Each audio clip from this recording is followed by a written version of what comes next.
Congratulations to you guys. आ गई है आप लोगों के डिमांड पे प्रपोजिशन वाली क्लास, जिसे सीखकर आप एग्जाम में फुल मार्क्स स्कोर करने वाले हो। अगर आपने ये पूरी क्लास अटेंड की तो ये गारंटी है कि आपको दूसरे प्रपोजिशन की वीडियोस देखने की जरूरत नहीं पड़ेगी। सो गाइस, कहीं मत जाइए, प्रपोजिशन का डर इस वीडियो में ही दूर कर लीजिए। सबसे पहले प्रपोजिशन होते क्या है, व्हाट इज प्रपोजिशन। तो गाइस, प्रपोजिशन का मतलब होता है, प्रपोजिशन दो वर्ड से मिलकर बना होता है, प्री और पोजिशन। प्री का मतलब होता है पहले, प्री का मतलब क्या होता है, पहले, और पोजीशन का मतलब होता है जगह। तो किसी भी जगह पे आने वाले पहले शब्द को प्रपोजिशन कहते हैं। ठीक है, मैंने क्या बोला, किसी भी जगह पे आने वाले पहले शब्द को प्रपोजिशन कहते हैं। ये तो हमारी अपनी भाषा में हो गई इसकी डेफिनेशन। ठीक है, लेकिन अगर हम इसके रियल मीनिंग पे जाए तो इसके रियल मीनिंग कहते हैं ऐसे शब्द जो नाउन या प्रोनाउन को दूसरे जो शब्द है वाक्य में उससे रिलेशन बताता है, यानी कि रिश्ता बताता है। एग्जाम्पल देखिए, मैंने क्या बोला, नाउन और प्रोनाउन। मान लीजिए यहाँ पर जो द बुक है ये हमारा एक तरह से नाउन हो गया, और यहाँ जो टेबल है आपको दिख रहा है ये हमारा एक तरह से प्रोनाउन हो गया। ठीक है, तो हमारा डेफिनेशन क्या था, ऐसे शब्द जो नाउन और प्रोनाउन का दूसरे जो शब्द है, नाउन और प्रोनाउन का दूसरे जो शब्द है यानी कि इज, ऑन, ये जो शब्द है वाक्य में उससे रिलेशन बताता है। तो यहाँ पर इज तो हमारी हेल्पिंग वर्ब हो गई, ये तो हम अंडरस्टूड है। ठीक है, तो ये पूरा मीनिंग क्या हुआ, the book is on the table, मतलब बुक जो है टेबल पर है। तो अगर मैं यहाँ पर ऑन नहीं लगाती, ठीक है, मैं यहाँ पर ऑन नहीं लगाती, सिर्फ मेरा सेंटेंस रहता the book is the table, तो समझ में आता बुक और टेबल ये दोनों क्या मतलब हुआ। बुक कहाँ है, टेबल के नीचे है, टेबल के बगल में है, टेबल के ऊपर है, या टेबल पे है ही नहीं। इसका मतलब समझ में आता, अगर ऑन नहीं रहता तो हमें समझ में आता कि टेबल कहाँ है, बुक के ऊपर है। तो प्रपोजिशन का यही काम होता है कि ये जो बुक की जगह है, ये जो बुक की जगह है टेबल पे कहाँ है, वो रिश्ता बताता है कौन, प्रपोजिशन। आई होप आपको प्रपोजिशन समझ में आ गए। तो गाइस, जब भी आपको सेंटेंसेस में किसी की पोजीशन बतानी हो तो वहां पे आपको यूज करना होगा preposition. The book is on the table, इसका मतलब हुआ बुक जो है टेबल पर है। देखिए यहाँ पर क्या क्या कौन कौन सा चीज है उस पर हम सेंटेंस बनाते हैं। पहले यहाँ पर एक बुक आपको दिख रहा है तो हम बोलेंगे the book is on the table, table के ऊपर। जब भी कोई सरफेस से चिपकी हुई रहती है तो बुक टेबल के ऊपर है तो बोलेंगे the book is on the table. Lamp है तो बोलेंगे the lamp is on the table. Cup है तो बोलेंगे the cup is on the table. Flower pot है तो बोलेंगे the flower pot is on the table. Pencil है तो the pencil is on the table. ठीक है, तो इस तरह से हम इसे यूज करेंगे। रिश्ता कौन बताएगा, ये सारी वस्तुएं कहाँ पे रखी हुई है, ये रिश्ता कौन बताएगा, प्रपोजिशन बताएंगे। ठीक है, तो ये प्रपोजिशन के रियल मीनिंग आपको समझ में आ गए। चलिए अब मैं आपको ये बता देती हूँ प्रीपोजिशन होते क्या क्या है। तो प्रीपोजिशन होते हैं into, towards, during, through, between, on, by, on to, until, at, for, to, since, around, under, against, beside, across, behind, among, into, from, within, above, along, below, before, in front of, ये हमारे preposition होते हैं।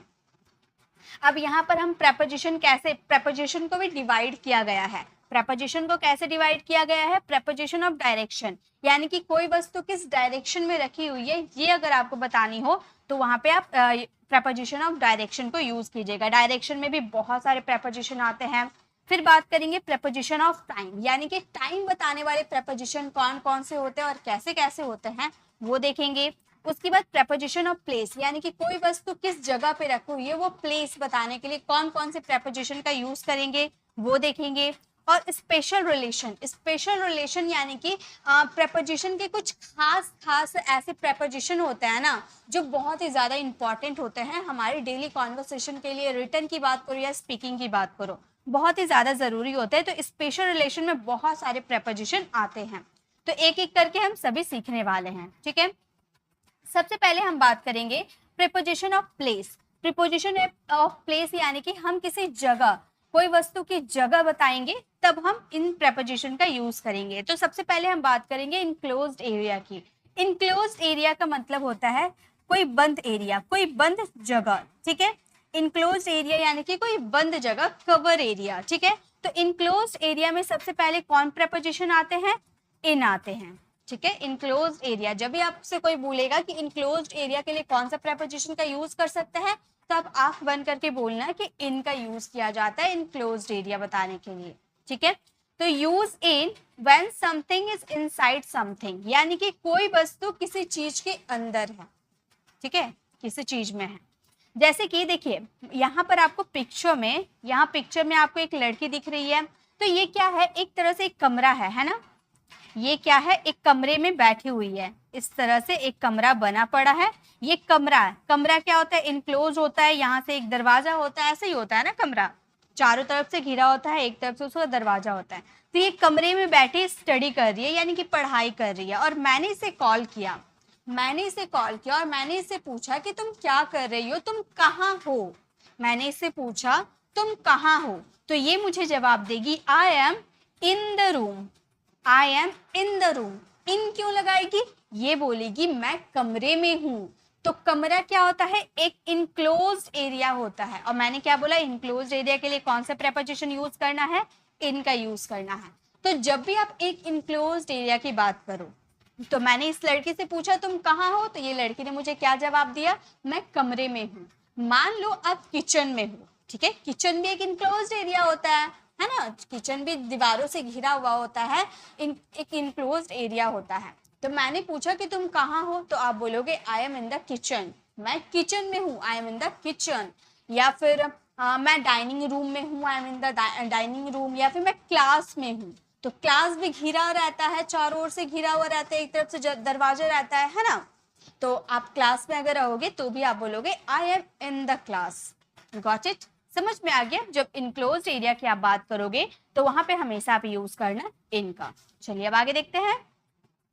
Next, इनको और भी अच्छे से आपको क्लियर हो जाएगा जब आप एट सीख लोगे ना, इन अपने आप क्लियर हो जाएगा। अभी हम प्रीपोजिशन ऑफ प्लेस की ही बात कर रहे हैं, तो एट का यूज करते हैं लोकेशन ऑफ पॉइंट, यानी कि एक पॉइंट, एक लोकेशन की आप बात बताओगे ना, तो वहां पे आपने एक बंद एरिया, अभी हम लोगों ने इनक्लोज्ड एरिया देखा था, है ना, अब हम देख रहे हैं लोकेशन ऑफ पॉइंट। जैसे कि लोकेशन ऑफ पॉइंट की बात करोगे तो आप यूज करना एट का। ठीक है, at tell us that the following noun is located at the specific point और लोकेशन, यानी कि जो भी नाउन या प्रोनाउन जो भी है आपका, वो एक लोकेशन वो पॉइंट पे है, यानी कि एक लोकेशन में है। जैसे कि यहाँ पर आपको घर दिख रहा, ठीक है, ये घर के अंदर किचन होगा, बाथरूम होगा, छत होगा, और ये गार्डन भी है ना। एक घर में तो यही होता है ना, रूम होते हैं, बहुत सारे रूम होते हैं, या फिर आप एक डाइनिंग रूम भी होते हैं, किचन होते हैं, बाथरूम होते हैं, छत होता है, और एक गार्डन भी होता है। एक हमारा घर ऐसा ही होता है। तो मान लो यहाँ पर 4 आपको पर्सन दिख रहे हैं, इसे मैं जूम करके दिखाती हूँ। यहाँ पे आपको 4 पर्सन दिख रहे हैं, है ना। यहाँ पे एक पर्सन को मैंने अगर कॉल कर दिया, ठीक है, यहाँ पे मान लो एक ये गर्ल को मैंने कॉल किया, और मैंने इसे कॉल किया और मैंने इससे पूछा तुम कहाँ हो, तुम कहाँ हो, मैंने इसे क्या पूछा, तुम कहाँ हो। तो ये मुझे क्या जवाब देगी, ये मुझे बोलेगी, ये नहीं बताएगी कि मैं गार्डन में हूँ, ये नहीं बताएगी, ये बोलेगी मैं घर पे हूँ, मैं घर में हूँ या मैं घर पर हूँ, ऐसे ही बोलेगी ना। तो ये बोलेगी आई एम एट होम। देखिए फर्क क्या है, इन और एट में क्या है, दोनों घर की ही बात कर रहे हैं ना, दोनों घर की ही बात कर रहे हैं, लेकिन इन और एट में फर्क क्या है। तो इससे पहले मैंने जो इन बताया था वो इनक्लोज्ड एरिया था, यानी कि एक कमरे की बात कर रहे थे, एक कमरे की बात कर रहे थे जो कि पूरी ओर से घिरा हुआ था। और इसने ना कमरा बोला, ना किचन बोला, ना छत बोला, ना बाथरूम बोला, ना गार्डन बोला, इसने सिर्फ इतना बोला मैं घर में हूं या घर पर हूं। हिंदी मीनिंग पे जाना ही नहीं है हमें, ठीक है, हिंदी मीनिंग पे नहीं जाना है। यहाँ में भी आ सकता है, यहाँ पर भी आ सकता है, वो बोलने पे डिपेंड करता है। तो ये बोलेगी मैं घर में हूँ या घर पर हूँ, लेकिन घर के कौन से हिस्से में है इसने ये बताया नहीं, एक पॉइंट नहीं बताया इसने, घर के कौन से हिस्से में है, कमरे में है, गार्डन में है, छत पर है, बाथरूम में है, किचन में है, ये इसने क्लियर नहीं किया। इसने सिर्फ इतना बोला मैं घर पर हूँ। तो यहाँ पे हम यूज क्या करेंगे, एट का यूज करेंगे। तो फर्क क्या है इन और एट में, जब आप एक पॉइंट मतलब एक इनक्लोज्ड एरिया की बात करोगे कि मैं किचन में हूँ, मैं रूम में हूँ, तो एक बंद एरिया हो गया, तो वहां इनका यूज कर देना। और आप सिर्फ घर बोल रहे हो, घर के किसी भी हिस्से में आप हो सकते हो, वो आपने नहीं बताया, तो वहां पे एट यूज करना। आई थिंक क्लियर हो गए। एक बार यस लिख दीजिएगा अगर आपको क्लियर हो गए तो। चलिए अब आगे देखते हैं। नेक्स्ट हम बात करेंगे सरफेस लोकेशन की। सरफेस लोकेशन, सरफेस लोकेशन के लिए हम ऑन का यूज करेंगे। Use on when one thing is attached to और टचिंग समथिंग, यानी कि कोई चीज किसी चीज से अटैच हो, कोई चीज किसी चीज से अटैच हो। जैसे कि the books are dash the table, the books are on the table. On का यूज क्यों किए? तो देखिए पिक्चर में आपको, मैं यहाँ जूम करके आपको दिखाती हूँ, ठीक है। यहाँ पे पिक्चर में, अभी मैंने ये पिक्चर आपको पहले भी दिखाया था, यहाँ पर बहुत सारे यहाँ बुक्स रखे हुए हैं। तो अगर मैं पूछूं कि किताबें कहाँ है, किताबें कहाँ है, तो आप बोलोगे the books are on the table, यानी कि ये जो बुक्स आपको दिख रहा है ना, ये सारे बुक्स तो दिख रहा है, ये टेबल पे है और टेबल से अटैच है, यानी कि टच कर रहे हैं। तो जब भी कोई चीज किसी चीज से टच हो रही हो, जब भी कोई चीज किसी चीज से टच हो रही हो, उस पे रखी हो, तो वहां पे यूज करेंगे ऑन का। यहाँ पे आपको कॉफी मग दिख रहा है, ये भी देखिए टेबल से टच है ना, टेबल से क्या ऊपर में उड़ रहा है? कॉफी मग टेबल से ऊपर में उड़ रहा है क्या? नहीं, टच में है, टच कर रहा है, अटैच है, तो यहाँ पे यूज करेंगे the coffee mug is on the table. Lamp क्या है? टेबल से टच है, the lamp is on the table. Flower pot क्या है? टेबल से टच है, the flower pot is on the table. Pencil क्या है? टेबल से टच है, तो बोलेंगे the pencil is on the table. अगर ये पेंसिल ये बुक के ऊपर रहती, ये पेंसिल बुक के ऊपर रहती, तो हम बोलते the pencil is on the book, क्योंकि वो बुक से चिपकी हुई रहती है ना। अब अपने हाथों पे आप अपना फोन रखो, अपना एकदम फ्लैट हाथ कर लो, एकदम सीधा हाथ कर लो, उसके ऊपर फोन रख दो, तो देखो फोन आपके हाथों से चिपका हुआ है ना, टच कर रहा है ना, आपके हाथों से टच कर रहा है, तो आप बोलोगे the phone is on my hand, मतलब जो फोन है वो मेरे हाथों पर है, तो यहाँ पर ऑन का यूज करेंगे। तो जब भी आप बात करोगे किसी चीज से टच होने को, अटैच करने की बात हो, तो वहां पे आप यूज करना ऑन का। आई थिंक आपको क्लियर हो गए, ऑन समझ में आ गए होंगे, ठीक है।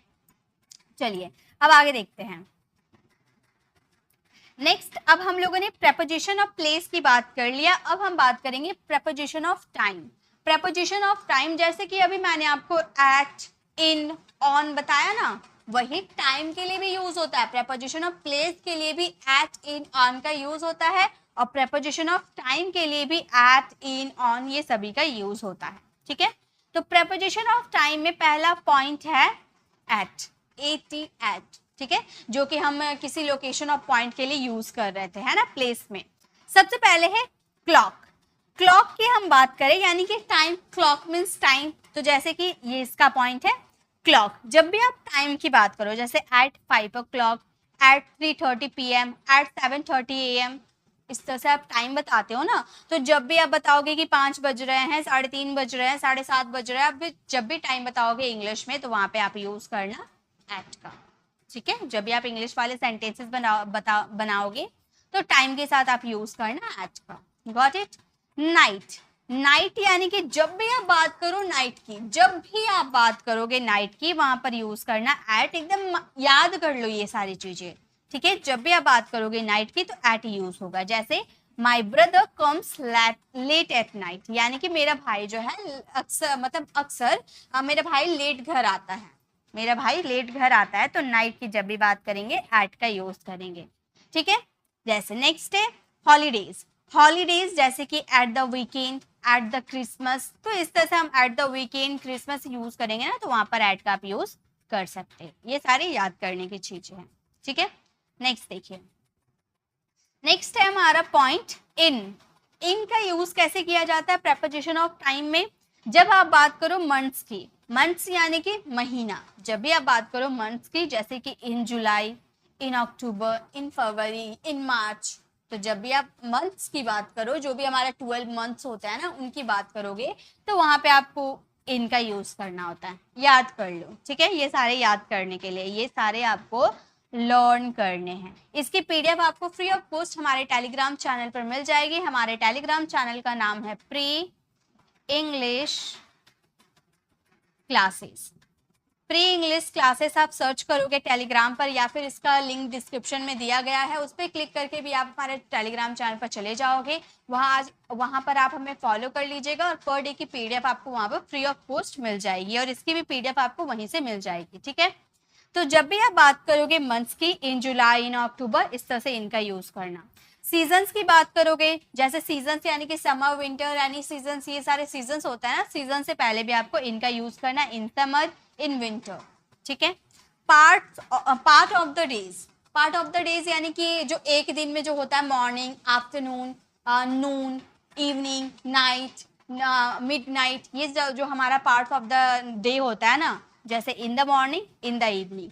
तो मैंने क्या बताया था, जब भी आप बात करो नाइट की, जब भी आप बात करोगे नाइट की, तो वहां पर यूज करना एट, लेकिन अगर आप बात करते हो मॉर्निंग, इवनिंग, आफ्टरनून, तो उसके लिए यूज करना in. Got it? Next, years की बात करोगे, जैसे इन 1990, इन 1999, इन 2024, इन 2020, इन 2019, इस तरह से आप यूज कर सकते हो। जब भी ईयर्स की बात करोगे तो वहां पे आपको इनका यूज करना होगा। ठीक है, डिकेड्स की बात करो, जैसे इन 1990s ऐसे हम बोलते हैं ना, तो वहां पे इनका यूज करना। सेंचुरीज, जैसे इन द 20 सेंचुरीज, इस तरह से आप यूज कर सकते हो। ठीक है, चलिए, तो ये आप याद कर लीजिएगा, बहुत काम आएंगे, लाइफ टाइम आपको काम आएंगे। ठीक है, नेक्स्ट है पॉइंट ऑन का। ऑन का यूज कहाँ कहाँ किया जाता है? Days of the week, days of the week यानी कि संडे, मंडे हम जो यूज करते हैं ना, उसमें आप यूज करोगे on Monday, on Friday, on Saturday, इस तरह से आप यूज करना। ठीक है, डेज ऑफ द वीक के साथ। डेट्स, डेट्स बताओगे ना, on the 6th of June, तो जो आपने 6 डेट बता दिया, 7 तारीख, 8 तारीख, 7 तारीख, 8 तारीख, 6 तारीख, ये जो आप डेट बता दिए ना, उसमें आप यूज करोगे ऑन का। डेट बता दोगे ना तब। ठीक है, और मंथ्स के लिए क्या मैंने बताया था? इन, कंफ्यूज मत होना। पर्टिकुलर डेज, पर्टिकुलर डेज की आप बात करोगे तो वहां पर यूज होगा ऑन द बर्थडे, जैसे पर्टिकुलर डेज हो गया, एनिवर्सरी किसी का हो गया है ना, तो वह सब में क्या लगेगा? उन सब में लगेगा ऑन। ठीक है, चलिए आगे देखते हैं। नेक्स्ट, अब देखिए जो मैंने एट, इन और ऑन बताया ना, उसका थोड़ा सा रिवीजन कर लेते हैं। अब आपको पहले आंसर देना है 7 o'clock 15 अगस्त 1947, अगस्त 1947, इसमें क्या लगेगा बताइए? कहाँ पर क्या लगेगा? एट, इन, ऑन, कहाँ लगेगा ये मुझे बता दीजिए। तो देखिए, जब भी आप बात करोगे क्लॉक की, मैंने क्या बताया था, जब भी आप बात करोगे क्लॉक की, तो आपको क्या वहां पर यूज करना है? एट का यूज करना है। क्लॉक की बात करेंगे एट का यूज करेंगे। और जब बात करेंगे डेट की, अभी मैंने बताया था ना ऑन में, जब भी बात करेंगे डेट की, जैसे 6 ऑफ जून मैंने बताया था, तो डेट की बात करेंगे तो वहां पर यूज करेंगे ऑन का। और जब बात करेंगे मंथ्स की, यहाँ पर ईयर भी आप देख सकते हो, मंथ्स भी देख सकते हो, लेकिन आगे में मंथ्स है ना, तो मंथ्स को देखेंगे, ईयर छोड़िए, जाने दीजिए। ईयर्स अगर सिर्फ ईयर्स रहा वो भी बता दूंगी। ठीक है, तो देखिए अगस्त की बात करेंगे तो वहां पर यूज क्या करेंगे? या मंथ्स की बात करें ना, तो हम क्या यूज करेंगे? हम यूज करेंगे इनका। ठीक है, ओके। और ईयर्स की बात कर दी, जैसे सिर्फ 1947 रहा, ठीक है, सिर्फ 1947 रहा, तो यहाँ पर क्या यूज करेंगे? यहाँ भी इनका यूज करेंगे, क्योंकि सिर्फ ईयर्स की बात करते हैं तो वहां भी इनका यूज होता है। ठीक है, तो ये हमें समझ में आ गया। चलिए अब आगे देखते हैं। प्रेपोजिशन ऑफ टाइम का नेक्स्ट है एक्सटेंडेड। एक्सटेंडेड में क्या क्या आते हैं वो देखिए। ड्यूरिंग, ड्यूरिंग का मतलब क्या होता है? इसे आप हिंदी के तौर पे याद कर सकते हो, हिंदी में इसका मीनिंग होता है के दौरान। आप इस तरह से यूज कर सकते हो, एक समय के दौरान, एक समय के दौरान, जैसे कि during the summer vacations, summer vacations के दौरान मैं अपनी नानी घर गया था, ऐसा बोलते हो ना, तो वहां पे जो आप एक समय की बात करते हो तो वहां पे आप ड्यूरिंग का यूज कर सकते हो के दौरान के सेंस में। By, not later than, at और बिफोर बाय मंडे। जैसे कि मान लीजिए, यहाँ पर आपको ये समझ में नहीं आ रहा होगा, मैं आपको हिंदी मीनिंग से समझाती हूँ। मान लीजिए आप एक कंपनी में काम करते हो, आपके बॉस ने एक असाइनमेंट दिया है आपको रेडी करने के लिए, ठीक है, और उन्होंने कहा है कि मंडे तक तुम्हें ये असाइनमेंट पूरा करके मुझे सबमिट करना है। तो मंडे तक जो आप बोल रहे हो ना, तो उसके लिए बाय मंडे यूज कर रहे हैं। मंडे तक, मंडे तक यानी कि बाय मंडे। तो यहाँ पे इसका मतलब क्या हुआ, हिंदी मीनिंग से हमें थोड़ी समझना है, हमें इंग्लिश में समझना है, ठीक है। तो मान लीजिए आपके बॉस ने कहा कि मंडे तक मुझे ये असाइनमेंट सबमिट करना है। तो यहाँ पे आपका जो मंडे है एक डेडलाइन है। आप असाइनमेंट, मान लो आपको असाइनमेंट मिला फ्राइडे को और आपको सबमिट करना है मंडे तक। तो असाइनमेंट आप जल्दी जल्दी रेडी करके आप संडे तक आपका असाइनमेंट रेडी हो गया, तो आप संडे को भी सबमिट कर सकते हो, लेकिन मंडे के बाद नहीं, ट्यूसडे को नहीं आप कर सकते हो। मंडे आपका एक डेडलाइन है, आपका एक डेडलाइन है, उससे पहले आप असाइनमेंट सबमिट कर सकते हो, बट उससे बाद आप असाइनमेंट सबमिट नहीं करोगे। समझ आया क्या मैंने बोला? उसी में हम यूज करेंगे बाय का। फ्रॉम टू का यूज कहाँ करते हैं?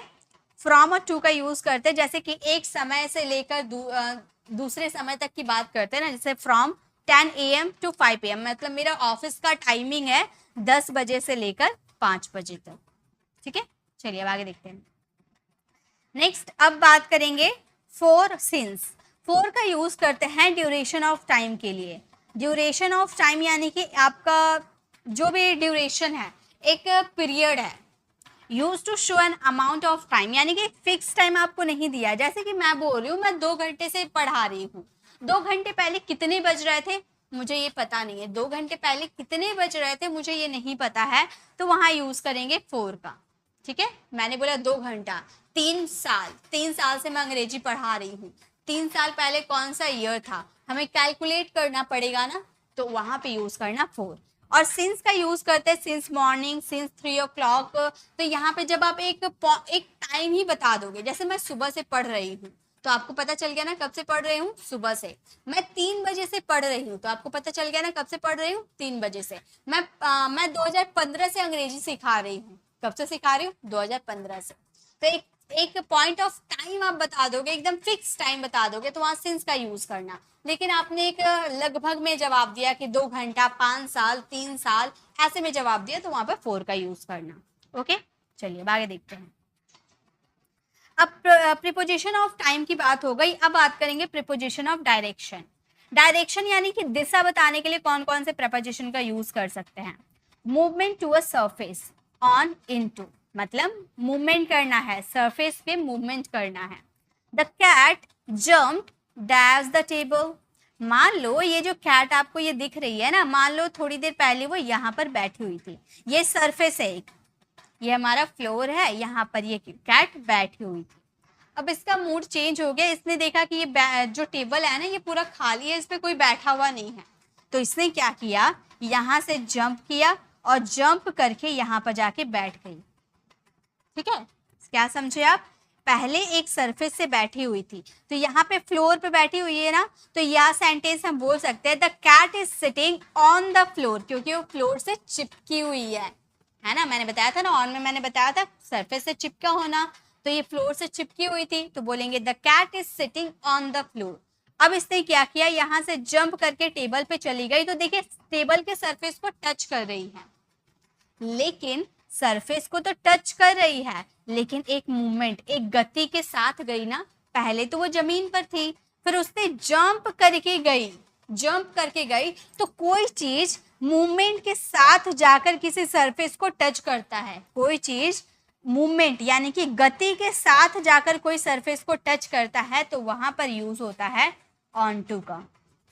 ठीक है, सरफेस को टच करना है, सरफेस को टच करना है, लेकिन एक मूवमेंट, एक हलचल हुआ, एक गति हुआ, तो वहां पर यूज करेंगे ऑन टू।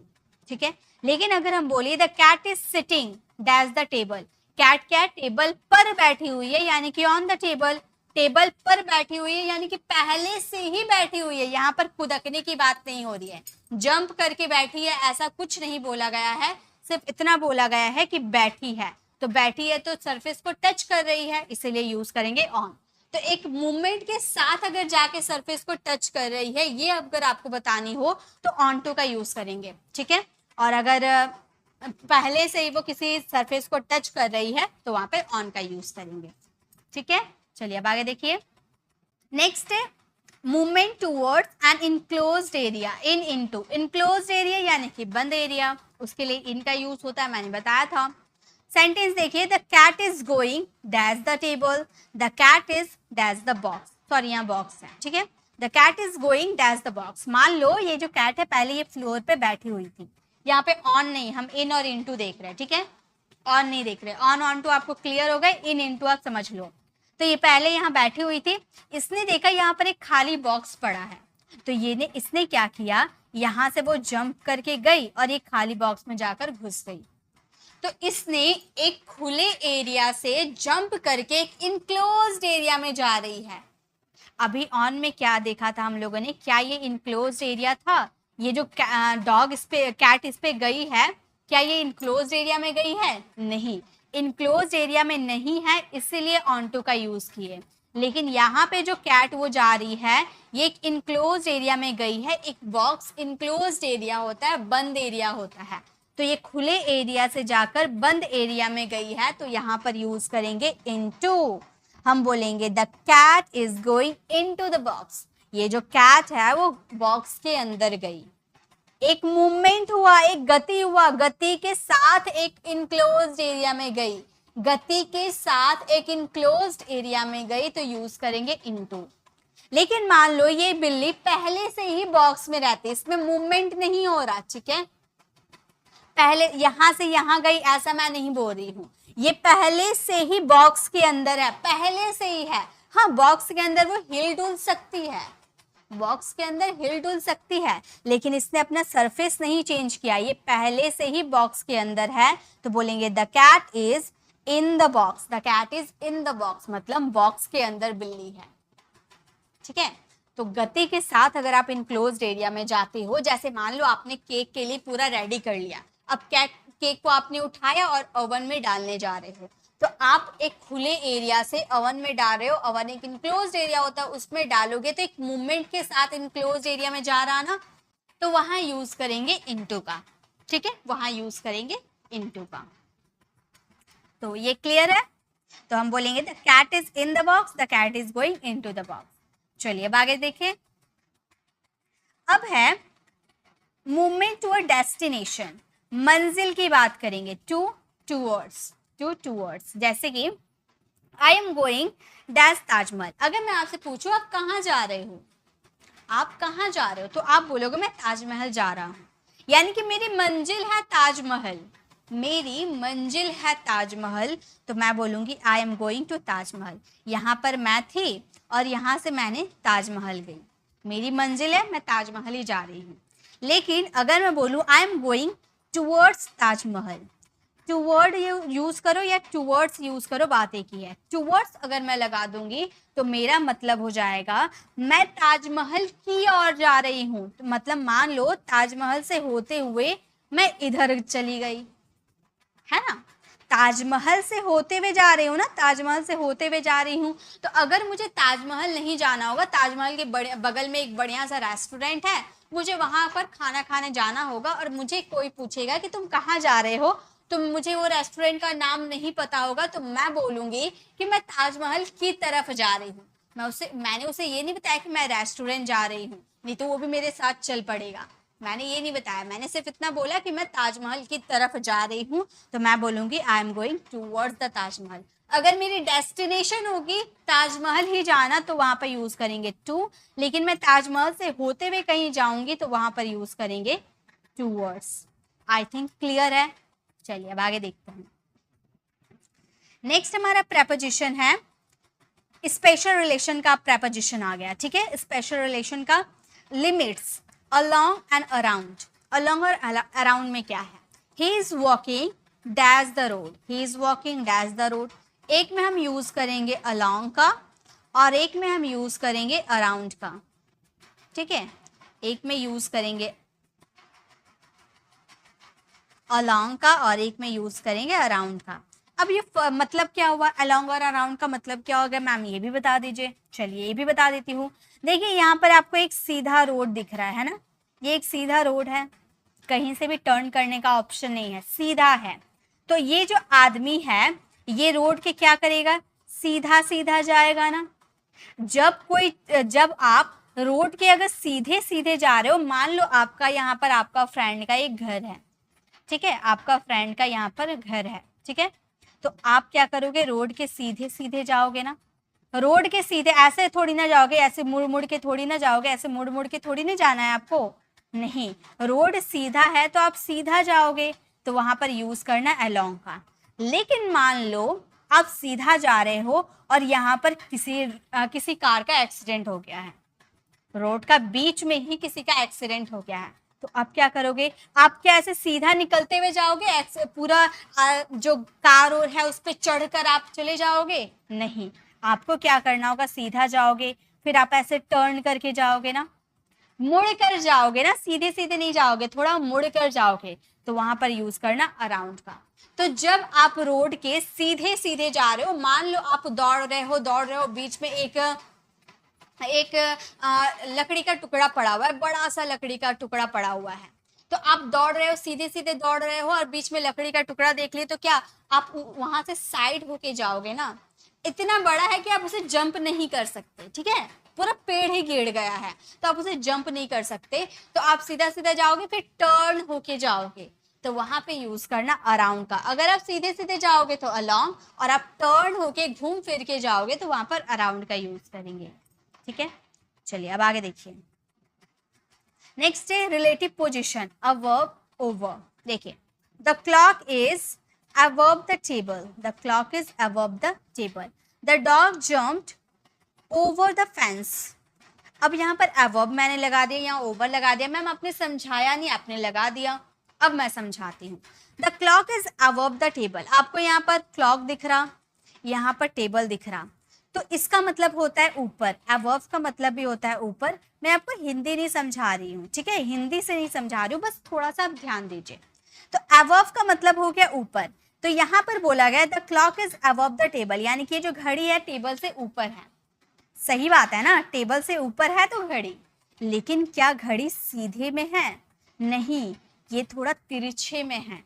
अगर सीधे में रहता तो यहाँ पर यूज करते ओवर का, अगर ये घड़ी सीधे में रहता, यहाँ पर एकदम सीधा टेबल के सीधा में रहता तो यूज करते ओवर, लेकिन ये ऊपर तो है लेकिन सीधे में नहीं है, इसलिए above का यूज किए।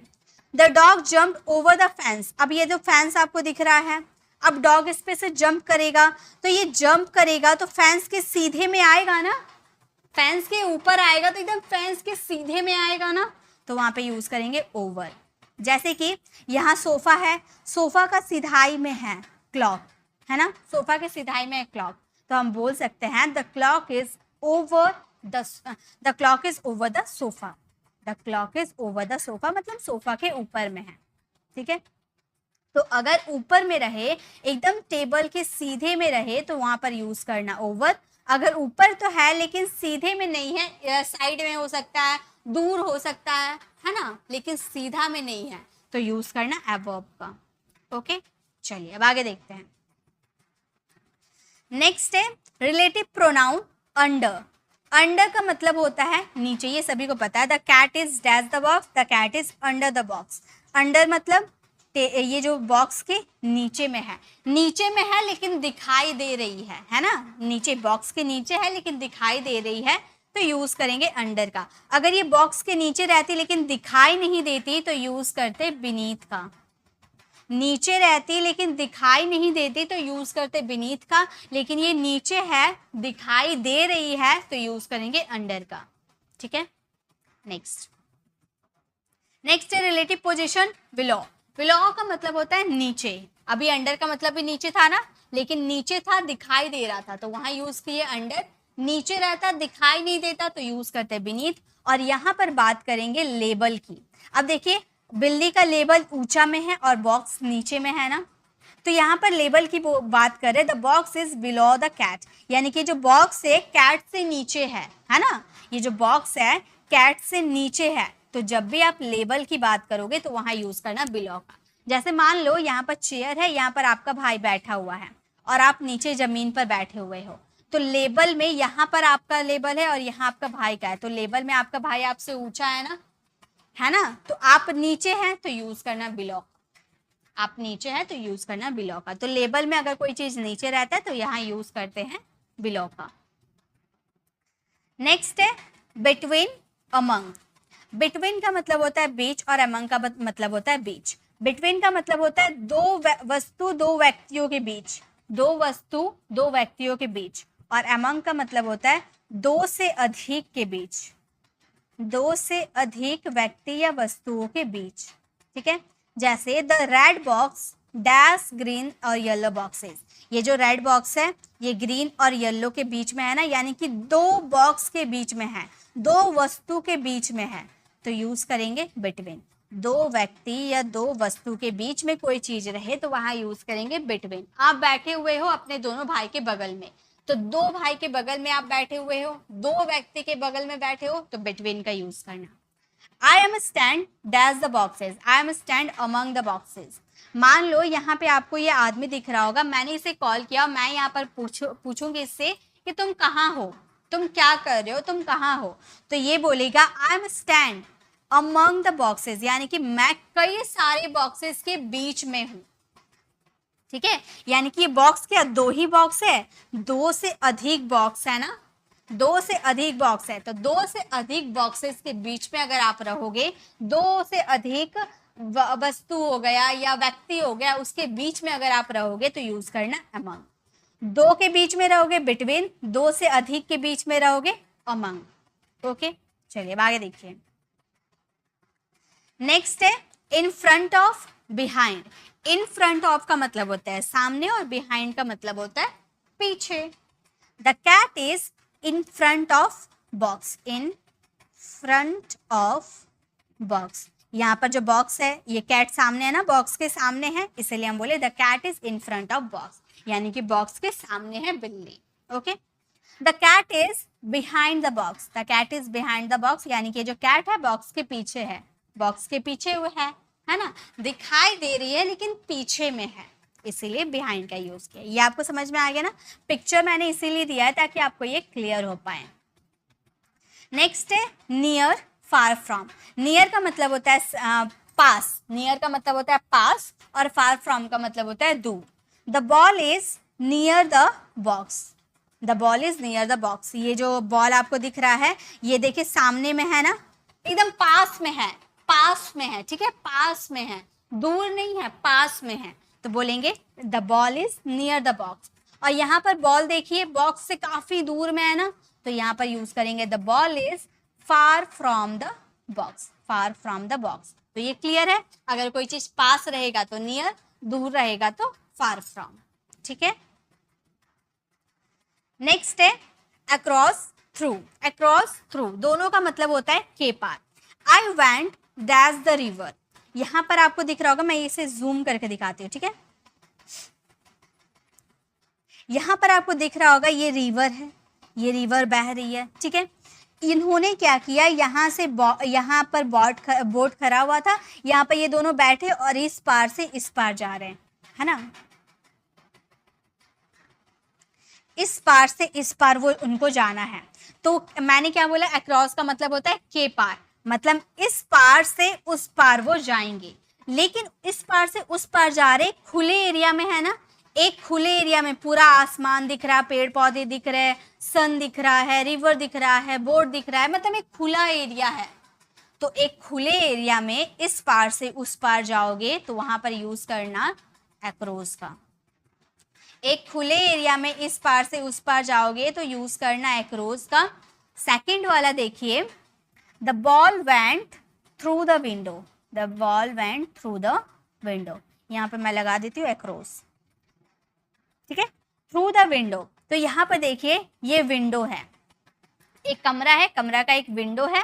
तो विंडो क्या होता है, एक इनक्लोज्ड एरिया होता है, घिरा हुआ रहता है ना।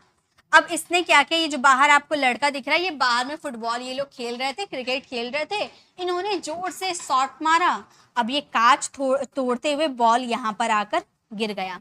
तो खिड़की क्या होता है, एक इनक्लोज, यहाँ पे हम बात करें इनक्लोज्ड एरिया की। ठीक है, खिड़की एक होता है इनक्लोज्ड एरिया, इनक्लोज्ड एरिया के इस पार से उस पार आप जाओगे तो वहां यूज करोगे थ्रू। मान लो ये एक पाइप है, एक मोटा सा पाइप है। ठीक है, एक बच्चा यहाँ से क्रॉल करके जा रहा है। ठीक है, तो यहाँ से वो जाएगा अंदर, पाइप के अंदर से इस पार से उस पार जाएगा। तो ये जो पाइप है एक बंद एरिया है ना, पाइप एक इनक्लोज्ड एरिया है ना, बंद एरिया है, बंद एरिया से वो इस पार से उस पार गया तो यहाँ पर यूज करेंगे थ्रू का, यहाँ पर यूज करेंगे थ्रू का, ठीक है। एक्रोस यानी कि खुले एरिया में इस पार से उस पार जाना यानी कि एक्रोस, और एक बंद एरिया में इस पार से उस पार जाना यानी कि थ्रू। ओके गाइस, अगर आपको एक बार में समझ में नहीं आएगी तो इसे दोबारा जरूर देखिएगा, लेकिन अगर आप मेरी बातों को ध्यान से सुन रहे हो तो आपको ये अभी के अभी समझ में आ गया होगा। अब है off, out of, off, out of. देखिए, the cat jumped off the table, the cat jumped off the table, the cat is coming out of the box. अब मैम आपने लगा दिया, हमें समझाया नहीं, तो देखिए एरो से ही आपको समझ में आ गया। कैसे? अभी मैंने देखा इसका ऑपोजिट हो जाएगा ऑन टू और इसका ऑपोजिट हो जाएगा इन टू। कैसे? ऑन टू में क्या था, एक बॉक्स, एक टेबल था, टेबल के ऊपर बिल्ली थी, यहाँ से बिल्ली जंप करके यहाँ पर गई थी, है ना। जस्ट इसका ऑपोजिट, टेबल पे ये बिल्ली बैठी हुई है, इसका मूड चेंज हुआ, इसने यहाँ से जंप करके वो नीचे फ्लोर पर आ गई। तो ऊपर से नीचे जंप की, नीचे से ऊपर गया था तो ऑन टू, और ऊपर से नीचे आएगा तो यूज करेंगे ऑफ, ठीक है। ये एक क्या है, खुला एरिया है। इनटू में क्या था, एक खुला बॉक्स था, कैट यहाँ से जंप करके एक इनक्लोज्ड एरिया में जा रही थी, उसी का जस्ट ऑपोजिट ये बॉक्स के अंदर थी, बॉक्स के अंदर इसका मूड चेंज हुआ, अब ये क्या कर रही है, एक बंद एरिया से जंप करके खुले एरिया में आ रही है तो यूज करेंगे आउट ऑफ। तो एक खुले एरिया में ऊपर से नीचे होगी तो ऑफ, और एक बंद एरिया से बाहर आएगी खुले एरिया में तो आउट ऑफ। समझ में आ गया ना। On, on to, in, in to, on, off, on to और ऑफ एक दूसरे का ऑपोजिट है, इन टू और आउट ऑफ एक दूसरे का ऑपोजिट है, ठीक है। Next, next and the last है हमारे अप डाउन। काफी यूजफुल है। अप यानी कि ऊपर और डाउन यानी कि नीचे, ये ऐसे ही आप याद कर लोगे। जैसे यहाँ पर दिख रहा होगा, ये सीढ़ी से ऊपर ये लोग जा रहे हैं तो ऊपर जा रहे, गोइंग अप द स्टेयर्स, और ये सीढ़ी से देखिए नीचे आ रहे हैं ना, सीढ़ी से नीचे आ रहे, गोइंग डाउन द स्टेयर्स। ऊपर जाएंगे अप, नीचे आएंगे डाउन। तो ये थे हमारे सारे प्रेपोजिशन।